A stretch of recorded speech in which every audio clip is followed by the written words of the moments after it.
প্রতিশোধ নেবার দরকার নেই, সময় তোমার হয়ে প্রতিশোধ নিয়ে নেবে। শুধু তুমি তোমার কর্মের ওপর বিশ্বাস আর আস্থা রেখো, একদিন সবই ঠিক হয়ে যাবে। এই জগতে কেউ সম্পূর্ণভাবে পরিপূর্ণ ও নির্ভুল নয়। যদি তুমি কারোর কোনো ভুল দেখে তাকে দূরে সরিয়ে দাও, তাহলে তুমি এই জগতে একা হয়ে পড়বে। তাই কাউকে বিচার করতে যেও না, ওটা ঈশ্বরের ওপর ছেড়ে দাও। তুমি শুধু সবাইকে ভালোবেসে যাও। আমি স্বয়ং ঈশ্বর হয়েও নিয়তির নিয়মে কারাবাসে জন্মগ্রহণ করতে হয়েছিল। জন্ম কখনোই মানুষের পরিচয় হতে পারে না। কর্মের দ্বারা সমস্ত প্রাণীর আসল পরিচয় তৈরি হবে এই বৃহত্তম জগতে। কি ভাবছো, হেরে গেছো বলে সবাই হাসছে তোমার ওপর? চিন্তা নেই, চেষ্টা করো, অপেক্ষা করো, শেষ হাসিটা তুমিই হাসবে।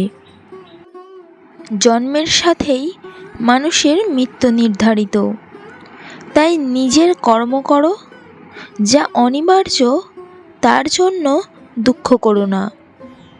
দেরিতে হবে, কিন্তু ঠিকই হবে। তুমি যা চাও তাই হবে। মনে রেখো, তোমার সময়টা খারাপ, তোমার জীবনটা নয়। শুধু অপেক্ষা করো, সবই হবে। সফল হও তাদের জন্য যারা তোমাকে অসফল দেখতে চেয়েছিল।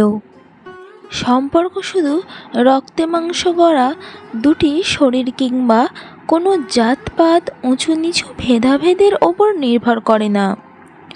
সম্পর্ক নির্ভর করে আত্মার সাথে আত্মার মিলনের তথা পারস্পরিক বিশ্বাস ও মর্যাদার ওপর।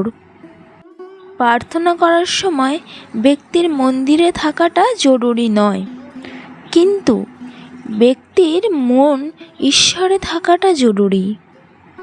সৌন্দর্য একদিন তোমাকে ছেড়ে যাবে, কিন্তু জ্ঞান চিরদিন তোমার সাথেই থাকবে।